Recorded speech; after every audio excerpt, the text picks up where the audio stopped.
everyone, and welcome to today's video. I hope you enjoyed that little intro. What you just saw was an ad that I made for a company called Bohm. I work quite a bit with them, and they're one of my favorite companies to work with here in Utah. I wanted to take you guys behind the curtain and give you a behind the scenes experience of what it's like to be on one of these photo shoots where they fly out models from LA, have a location, have hair, makeup, the whole 9 yards. And like I said, to just give you an idea of what it's like to be on one of these shoots from start to finish through the entire process. So I woke up early, got ready, packed the gear, and they sent me the address and I was like, wait a second, this is like in the middle of nowhere. Anyway, so I pull up to this beautiful cabin. It's amazing. It's got these giant windows allowing in a ton of light, which was awesome because I didn't have to use external lighting. There was a photographer on set, hair and makeup. Like I said, I've been working for this company for a long time, so a lot of these people are friends of mine now, and they didn't really mind me getting a little bit of the behind the scenes content, but I still thought it would be a little unprofessional if I was like vlogging and like, yeah, so it's not like as in-depth of a BTS as I would like, but the shoot went exceptionally well. As we're approaching winter right now, the company was focusing more on a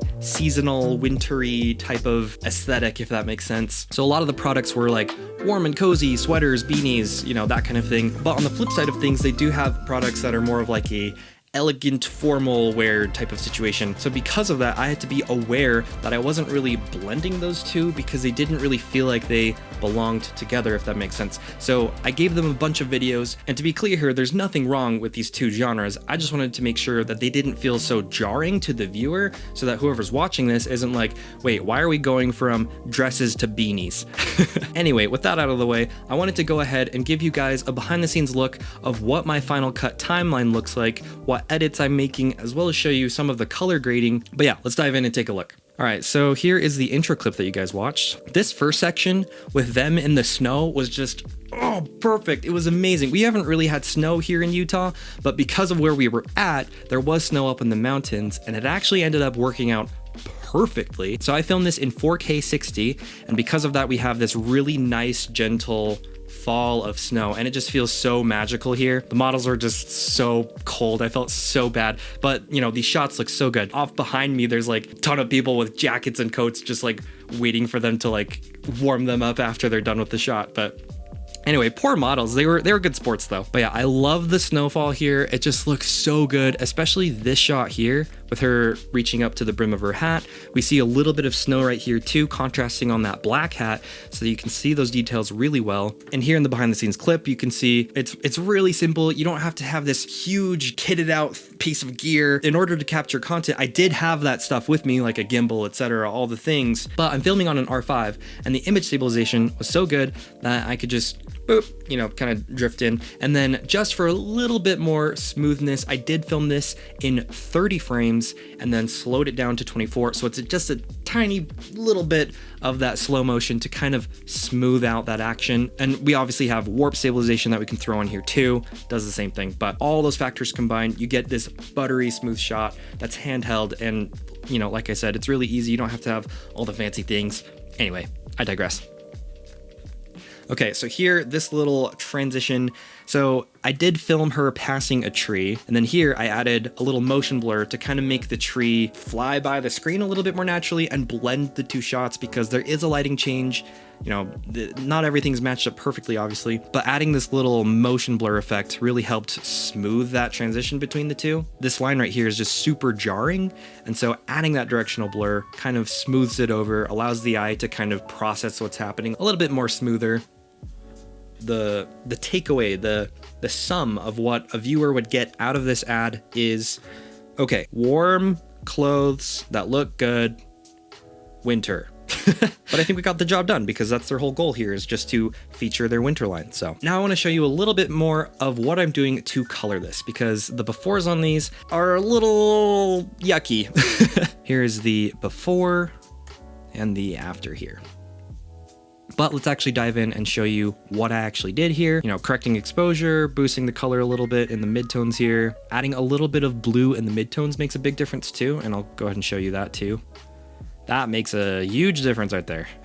So like in all editing with both photo and video, we want to make sure that skin tones are preserved as much as we can, because the human eye can tell if another human doesn't look like a human. like very easily, very easily. So you want to be really careful with how you're manipulating skin tones. Now here in Final Cut, there's this useful tool. For me, the shortcut is Command 7. We'll go ahead and hit that. And if you can't see this, you can actually go up here to this little icon, click that, and then you can change it to vector scope. So we'll go ahead and pull that up, and you'll want to make sure skin tone indicator is on. So this little line is that skin tone indicator, and it's super handy because this is like the average human skin tone. So as you're color grading, you can make sure that this line kind of matches as closely as you can with this slope. And I'll show you what I mean here. So we'll go ahead and open up a hue saturation curve. We'll go ahead and select skin, boop, right there. And you'll see this line go out of whack. Like, I mean, that's atrocious, but you get what I mean. And here we can really dial it in and make sure that this skin tone is lining up well with this skin tone indicator. So like I mentioned earlier, I did want to kind of segment this into more of a like winter seasonal Christmas vibe. And so I kind of just decided to lean into the whole Christmas thing, because here we have, you know, the beanie with the little pom-pom and the matching sweater to go with it for both of these. And they did have like a little flat lay too. So anyway.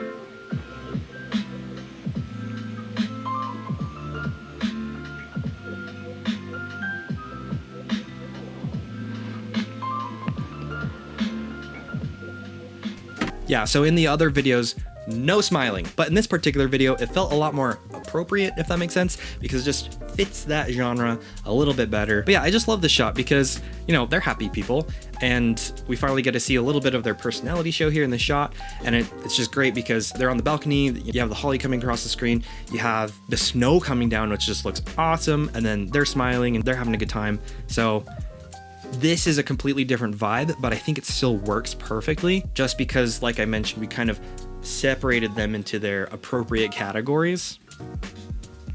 And they walk off, and then we have the logo. Yeah. So I didn't film this in slow motion, but I wanted this part to slow down just a bit so that we could see the logo a little bit more easier, and that's not as drastic. So I actually cut it, took this part, slowed it down, and there's actually a neat trick that you can do called Optical Flow. So even if you don't film in the correct frame rate for slow motion, sometimes you can get away with this Optical Flow trick. So here is where you can find Optical Flow. If you have a hard time finding that, you can just go ahead and type in optical, and then you can get that right there.